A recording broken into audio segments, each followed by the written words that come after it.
Hi team, I'm excited to talk to you today. Sorry it's been 2 weeks since we've gone through our lesson. Please bear with me because I am getting ready to move and we are now in a hotel room. So it took me a while to get my kids to bed so I could have a quiet minute with you guys. This week we're going to be going over lesson 6 in your workbook, which corresponds with chapter 4. This lesson and this chapter are huge. Chapter 4 is called Health is All About Choice, and I wish that I could just read this chapter out loud to you like story time because I just felt like everything I wanted to underline for you.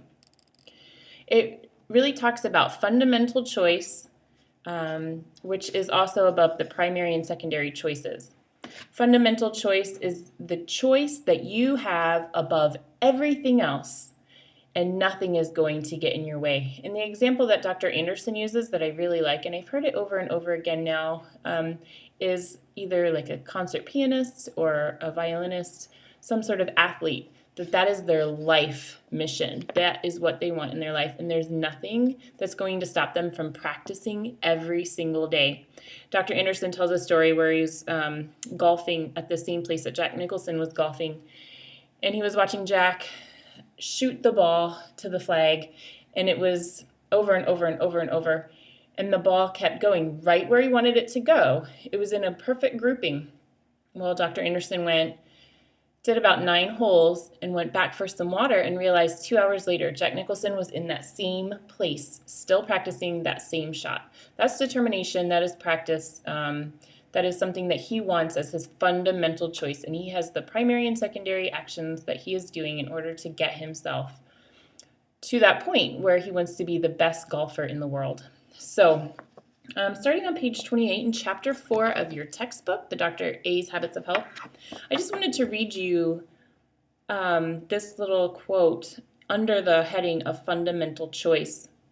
It says, "Once you make the choice to be healthy, you've made it your business to act in accordance with your goal. You're taking full responsibility for your actions rather than letting circumstances drive your decisions.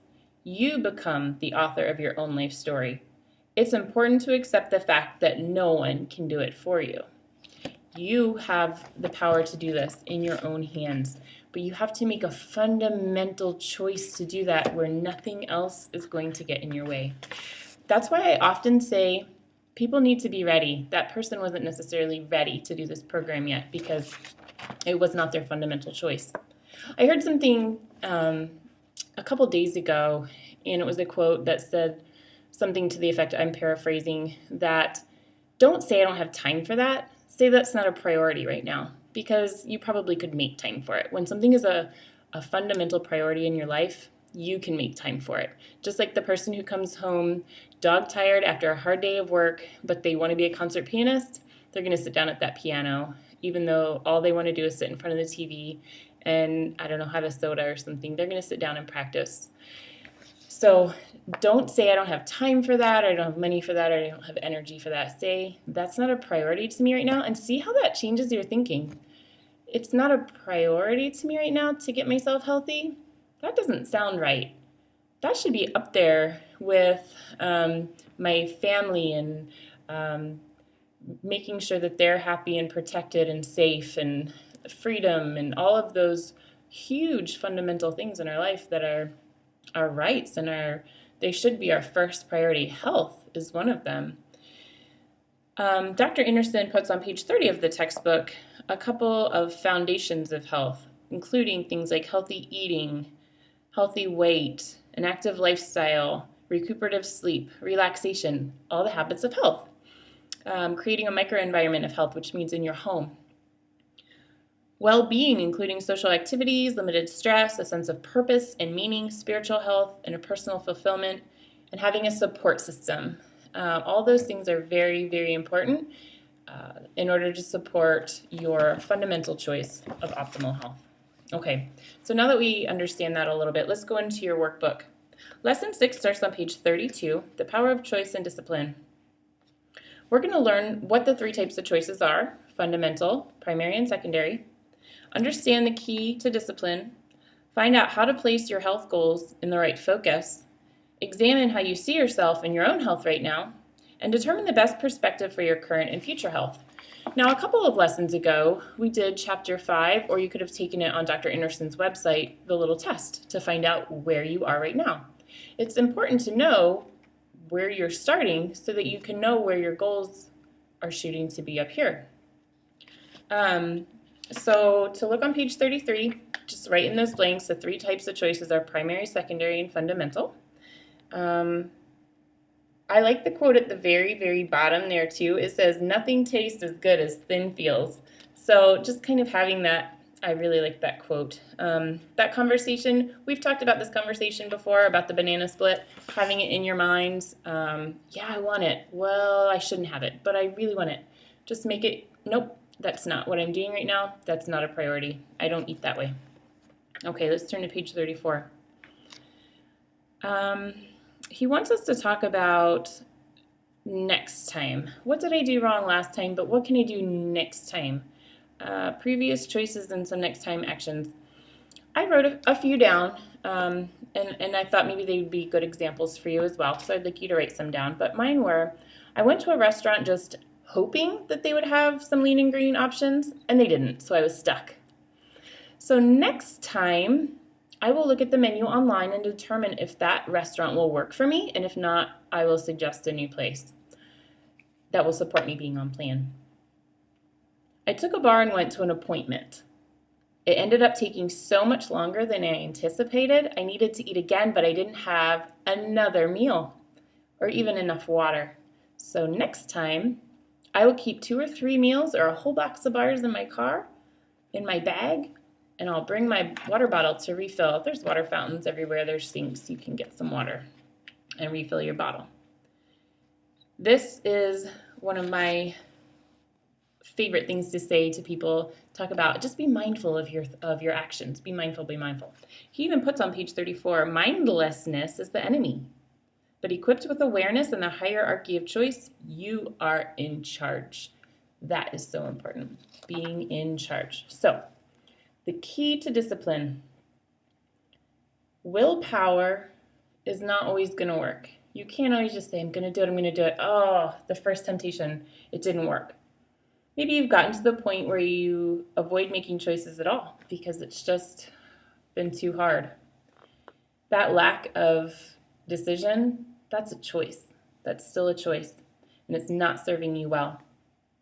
Knowing how to determine what's primary and then secondary in your choices enables you to rise above any situation, however hard, to support the greater good. So when you have that fundamental choice of optimal health and you have a game plan of primary and secondary choices that are going to get you to that place, then you just follow the game plan. It doesn't even have anything to do with what you're feeling. You're just going to go ahead and do what you've put your mind to. Robert Fritz, who created structural tension, he also came up with the frames of desire, which kind of shows us, he says, like a camera will have a close-up view, a medium frame view, and a wide-angle view. So he wants us to kind of think in those terms for our wants and our needs and our desires. So the close-up frame of human desire is appetites, instincts, and impulses. That's what I want right now. That's what I want to do right now. I just want to give into that immediately. That's what I'm feeling, thinking, stressing over. And he says, list 5 current behaviors that fit into this frame. This doesn't have to be ones that you necessarily fall into. Just understand the question, and so come up with examples. He gave an example of going to the all-you-can-eat buffet even though you're overweight, taking an escalator rather than the stairs even though you're not exercising, and that would have been a really good option for exercise. I put jumping in the car to go down the block instead of walking because you just don't feel like going to get your kid at the bus stop. Even though it's only a few blocks down the road, I'd rather just jump in the car and get them. It's easier. Having or giving into a craving for sweets because I'm just too stressed and I need that right now. You don't need that. You want that because that is your instinct and appetite and impulse for right now. So understanding that. Okay, the medium shot frame is your aspirations and values. He has your appetites, instincts, and impulses inside of a smaller box, and now this is the larger medium frame box, your aspirations and values. Again, he has you list 5 current behaviors that fit into this frame. His examples are walking every day to improve my health, checking labels to eliminate trans fats from my diet to improve my health. I put choose not to sit and watch TV, but instead play with my kids, waking up in the morning before the kids do to do my Bible study, and even in maintenance, eating a salad for lunch instead of a sandwich because maybe the bread is not the best option for me with the carbs, and the lunch meat has a lot of high sodium in it. Salad would be a lot healthier, so that's a better choice, even though I'm at my healthy weight to maintain. Okay, and then the long shot frame of human desire. Those are your vague hopes and longings.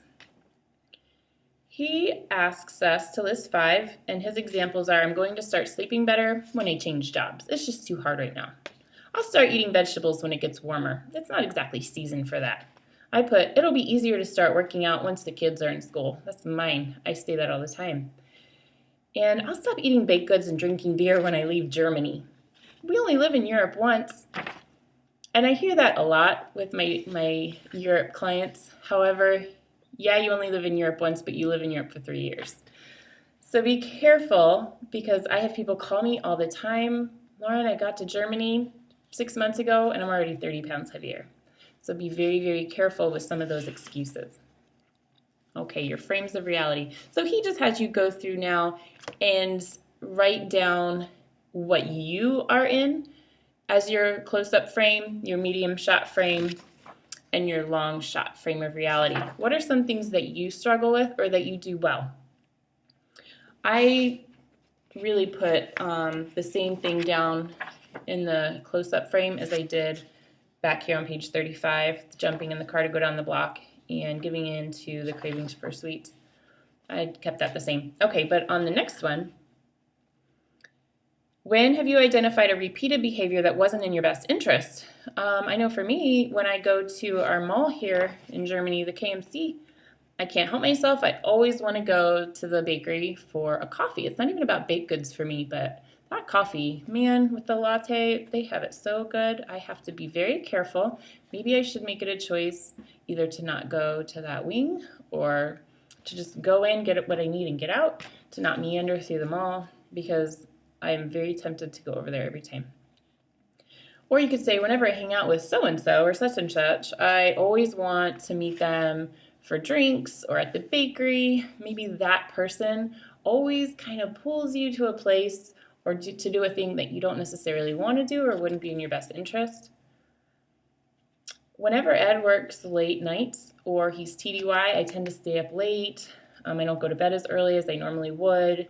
I find myself on the computer later into the evening, and then I'm tired the next day. So that is then something that I do that I probably shouldn't. Okay. And then when have you used vague reasoning, page 40, or generalizations to explain away your behavior? That's things like slogans and generalizations. And the example that he used is, my weight has increased because that's my family history. Some of that can be true about your build, but for very few of us, can we make that excuse necessarily? It might be a big frame, but that doesn't mean that you cannot be a healthy person still. You can still work out, eat well, counter what might be genetics, so that you can still be at your healthiest. Don't just allow that to be your excuse to give into it. I can't go for a walk because someone was robbed in the next town over last year while walking. That's his excuse. I put I can't eat healthily when we live in Europe or the US. We're going to Texas, and what I keep hearing is Texas barbecue, Mexican food, Southern cooking, all of that stuff. So I can hear the same excuse coming from Texas, or it's just too hard. Okay, page 41, medium, the ideal habit. The best way to support our goal of optimal health is to create 2 medium shot frames. We want to be in the medium frame, not too close up, not too wide of a lens. One for our desires and one for our reality. So structural tension, what are we at now and what do we want to reach for? Keep it, again, not too close up view, just my instincts and desires, and not so vague and in the future that you can't even go there. Keep it very medium shot. On the desire level, Our aspirations and values are optimal health and being true to ourselves. So think about that. I want optimal health and I want to be true to myself. You need to get honest with yourself here. Is my family history really that my whole family is obese, so that's the way I'm going to be? Or can I do something about it? Am I really kind of just telling myself something is an excuse when I know that I could probably help improve my health? So you understand making your current reality, which is our Chapter 5 test, and our goals for optimal health. Be true to yourself. Okay. By developing the habits of health one by one, we can aspire to optimal health and live in accord with our deepest values. We're going to go into the daily choices for optimal health and creating this in Lesson 7. When you're creating it, go back to Chapter 4 in the textbook to really help you. Go back to the Foundations of Health, the green box on page 30, with all those habits of health categories that I read to you earlier. And he explains to you identifying your primary choices to reach your goal. He tells you to form a mental picture in your mind, the dream boards that we were doing. One of the foundational components, for example, an active lifestyle. Okay, so in the green box, you choose an active lifestyle. Then you ask yourself, is this the result I want to create? What I'm doing right now, is it working for me? If the answer is yes, great. Move on to the next one, recuperative sleep. Is that working for me? No? Okay, let's work on it. Okay. Number 2 says quantify your goals. Be specific and include a time frame. For example, I will have a great aerobic stamina in 12 months. So what are you going to do to get yourself there? What are the action steps you're going to take in order to have a lot of stamina? Are you going to go walking every day at first? Are you going to set a short-term goal of I will walk 3 days a week for 3 weeks? You figure out the time frame. Avoid comparative terms. For example, if you wrote, I will have better health, what does that exactly mean? You need to rewrite it and talk about how you will have good health.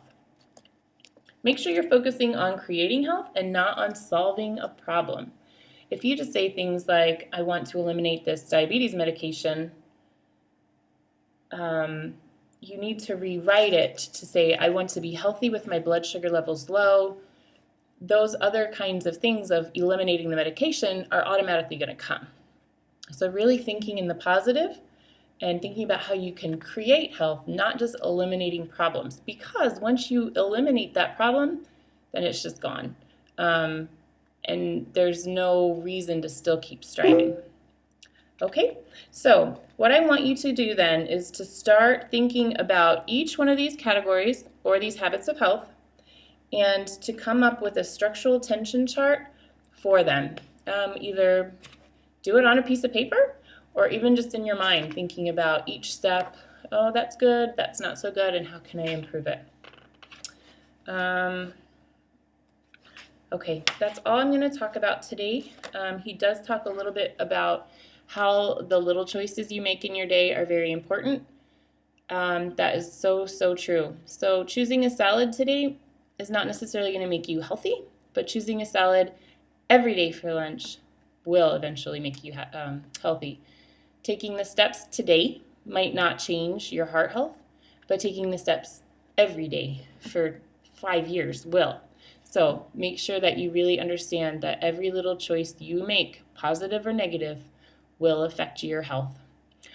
All right, guys, thank you for sitting and listening to me, and I just really thank you for being you and being part of this journey with me and trusting me and just knowing that this program is changing so many lives.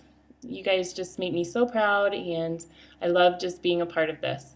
All right, have a great day. Thanks, guys.